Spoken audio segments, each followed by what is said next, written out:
Arowa Town was not the kind of place people chose. It was the kind of place people ended up. Hidden between the express road and a stretch of uncultivated bushland, Arowa existed in a strange balance, close enough to the city to feel its influence, yet far enough to remain untouched by its speed.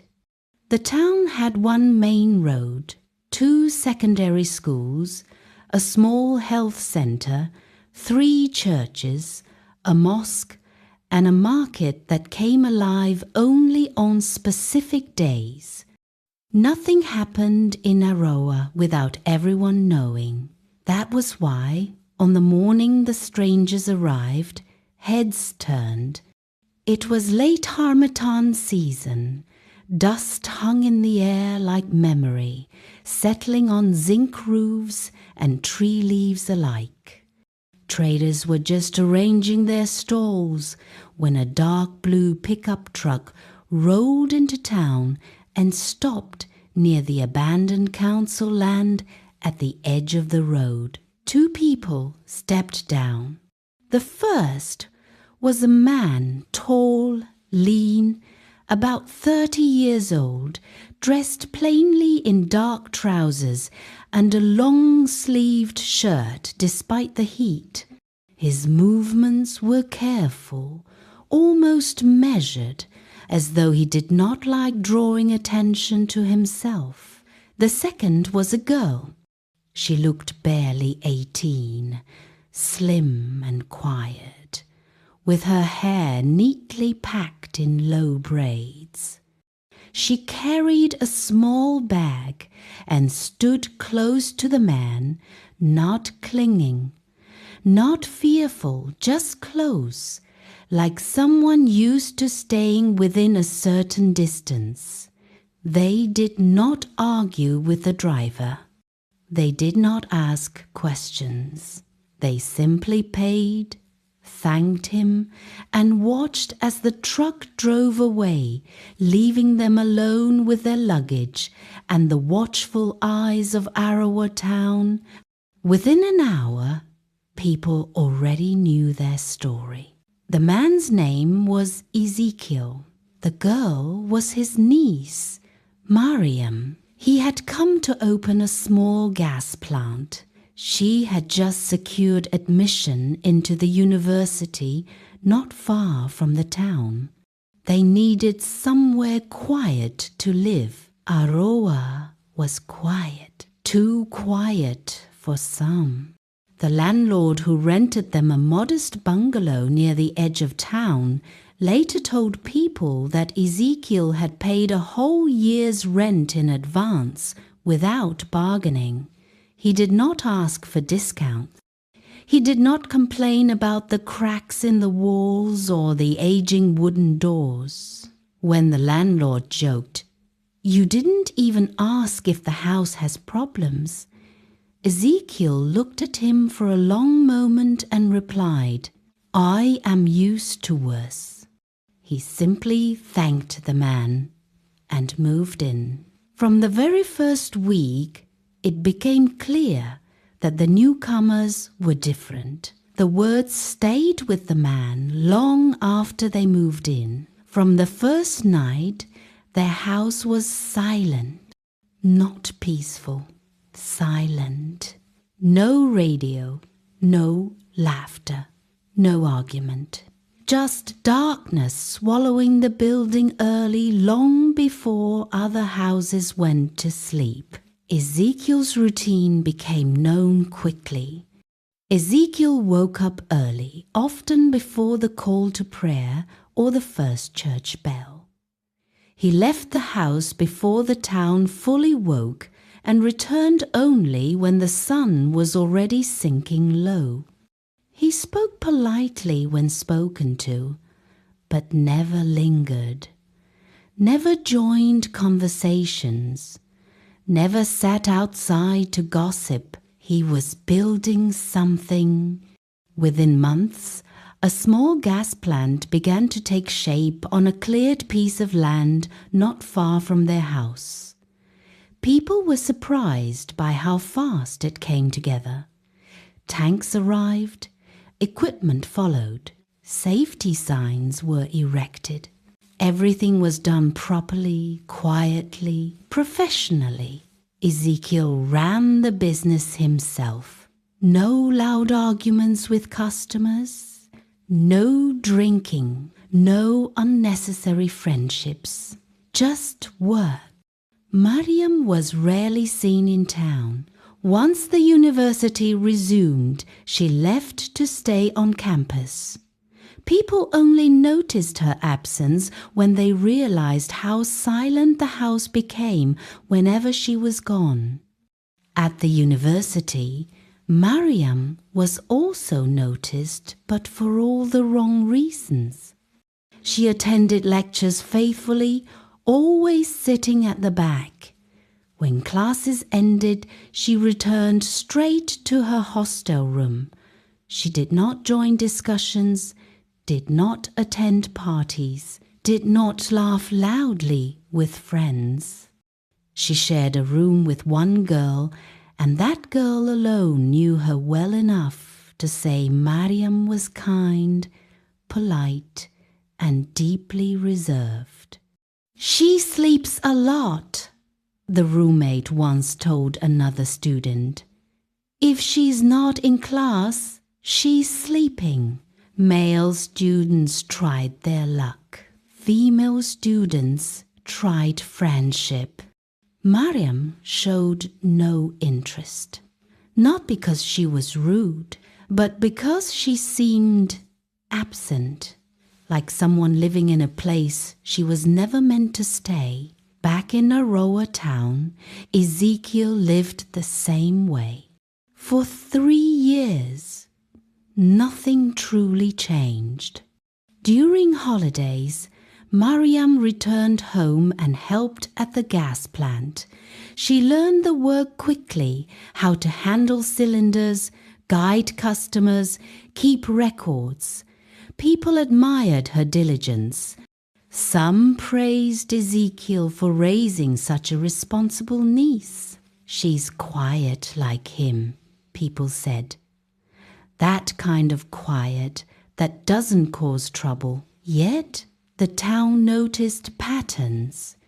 Ezekiel never attended funerals. Mariam never attended celebrations. They did not invite anyone into their home. And when night came, their house became darker than others. No noise, no radio, no laughter, just silence. Then Adesola came into Ezekiel's life. She was 25, a trader with an easy smile and a laugh that carried across the market. She noticed Ezekiel at the gas plant and liked what she saw, his seriousness, his discipline, the way he avoided trouble. She started small, a greeting here, a smile there, then food. Ezekiel tried to avoid her. He refused her food politely at first, then firmly, then awkwardly, but Adesola did not give up. She brought food anyway, leaving it on the counter and walking away before he could refuse. Over time, Ezekiel allowed her to sit at the shop. They talked briefly. When she asked about his past, he said, "The past does not rest easily." When she asked about Mariam's parents, he said, "She only has me now." He never invited her home. "When the time is right," he always said. When marriage finally happened, it surprised the town. The ceremony was small, no fanfare, no loud music. Ezekiel paid the bride price quietly with the help of his business neighbors. The next morning, Adesola moved into the house. When Adesola first stepped into her husband's house as a wife, She told herself that quiet was not a bad thing. After all, she had grown up in a noisy home, siblings arguing, radios blaring, neighbors shouting across fences. Compared to that, Ezekiel's house felt calm, orderly, almost holy. The walls were clean, the floors always swept, and everything had a place. Yet, from the very first night, she sensed that the calm was not natural. It was enforced. That night, after she finished arranging her clothes and said her evening prayers, she sat on the edge of the bed, waiting for Ezekiel. Ezekiel stood up without a word. "I'll be sleeping in the other room," he said, already walking away. Adesola laughed nervously. "Is that how you joke on your wedding night?" He stopped at the doorway but did not turn. "It's not a joke." She stood up quickly. "Ezekiel, what are you saying? People will laugh at me if they hear this." He finally faced her. His eyes were calm, almost apologetic, but there was something firm beneath them, something immovable. "This is how it must be," he said. "Please understand." She wanted to argue, she wanted to cry, she wanted to demand answers. But the way he spoke made her feel as though any further question would break something fragile. At exactly 9 p.m., Ezekiel entered the second bedroom and locked the door from inside. Adesola heard the click. It echoed in her chest. She lay awake that night, listening. No footsteps, no movement, no sound of sleep, just silence. By 6 a.m., the door opened. Ezekiel stepped out, dressed and ready for work, as though the night had never happened. "Good morning," he said gently. Adesola stared at him, unsure whether to greet him back. This routine did not change. Not after 1 week, not after 1 month. Every night at 9 p.m., Ezekiel retired to his room, locked the door, and slept until morning. He never explained, never apologized again, never broke the pattern. Adesola slowly learned that there were rules in the house, unspoken rules. She was not to knock on his door at night. She was not to ask questions after sunset. She was not to follow him if he stepped out late. During the day, Ezekiel was a good husband. He provided well, spoke kindly, and never raised his voice. When she fell sick once, he stayed home and personally cooked for her. But night belonged to something else.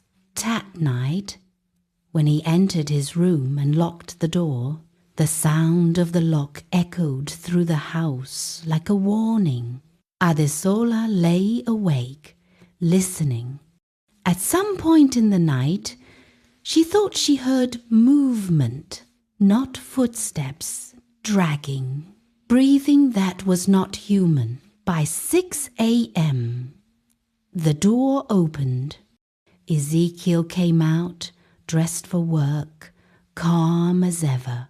Soon, Adesola became pregnant. When Adesola became pregnant, she thought things might change. They did not. Ezekiel simply added another rule. "You and the baby will sleep in the front room," he said. "It's safer." She wanted to ask safer from what? But she did not.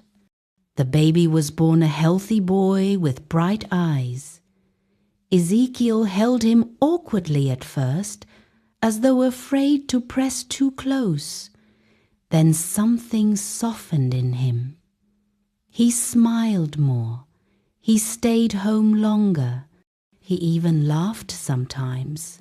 Adesola thought, maybe now we will become normal. She was wrong. When Mariam returned home after finishing university, the house changed again. Mariam arrived quietly, just as she had left years earlier.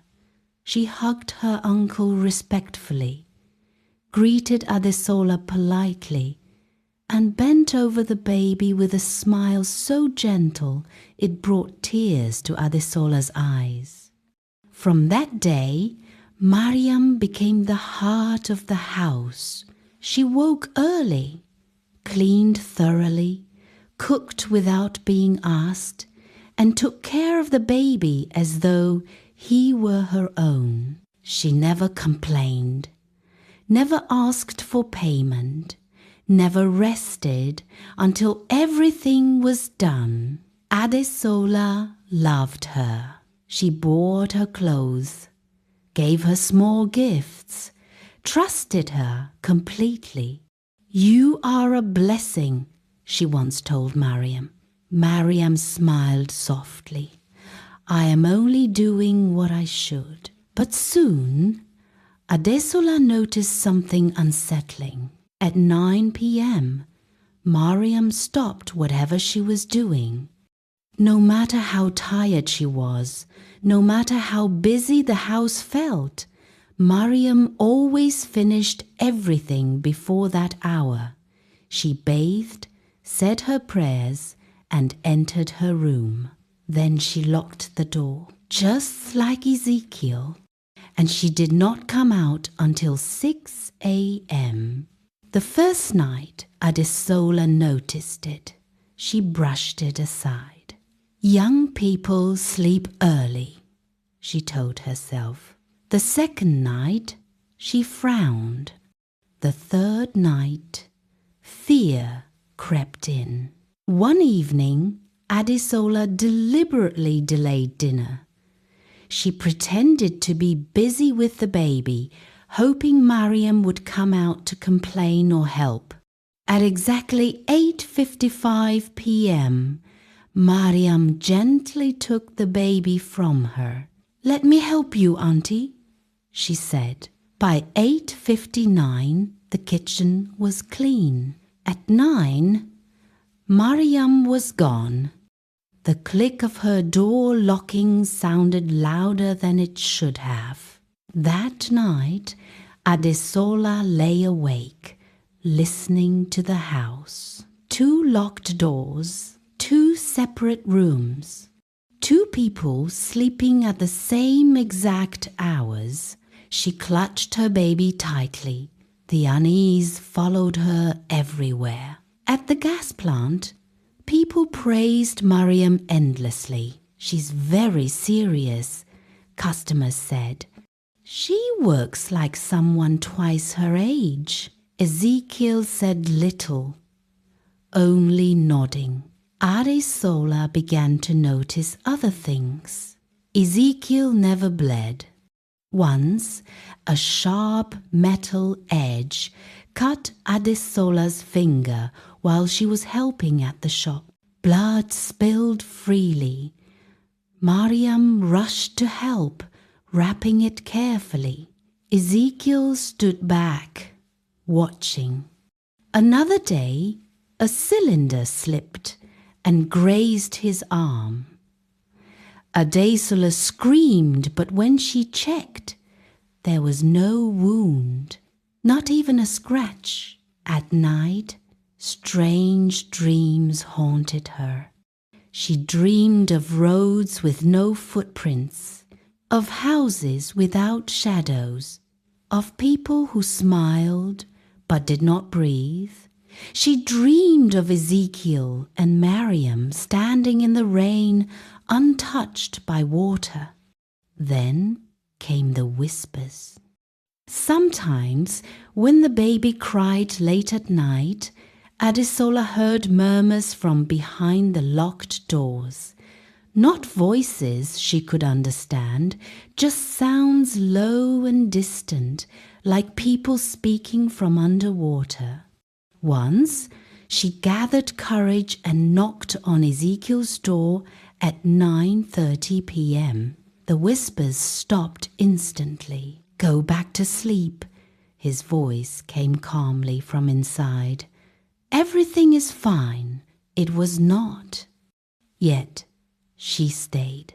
Because she loved him, because she had nowhere else to go, because she did not yet know the truth. Adesola noticed something else. Samuel never cried when Mariam held him.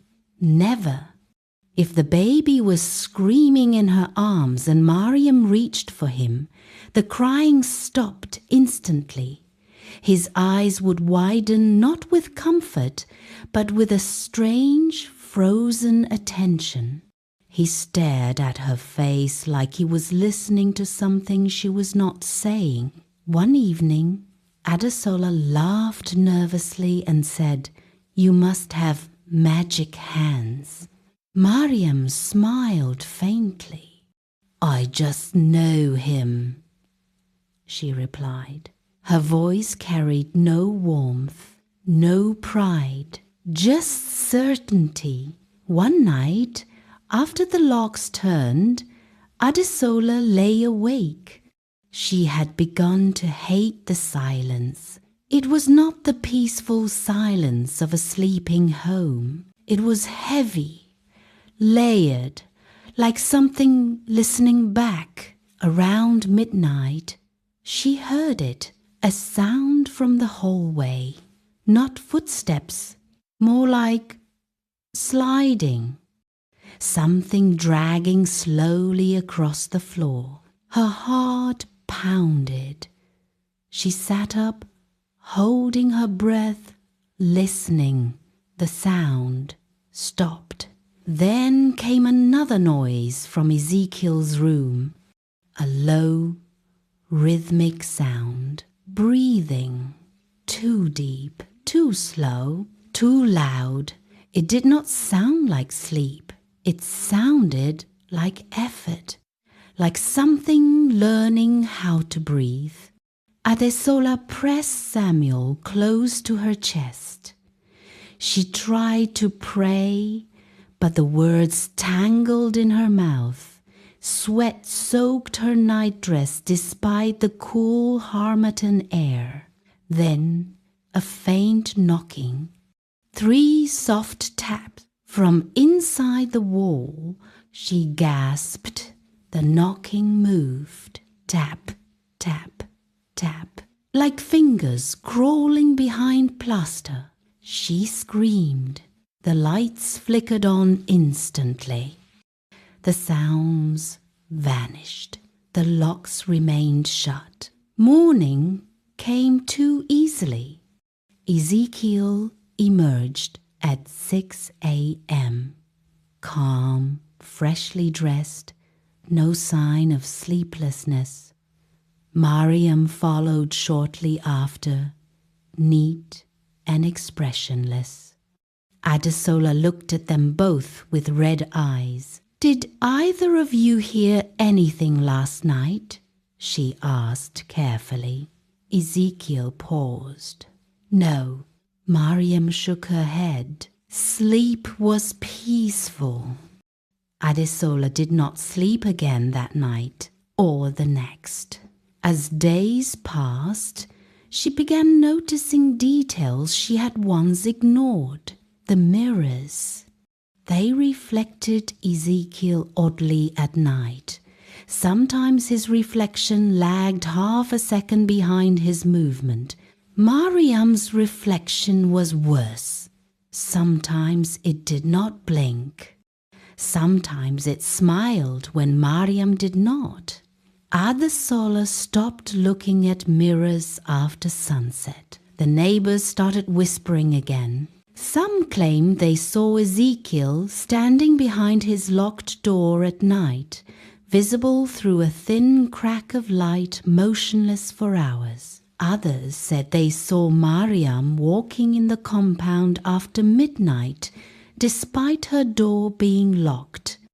One woman swore she heard two voices arguing softly near the gas plant late at night, both sounding exactly like Ezekiel.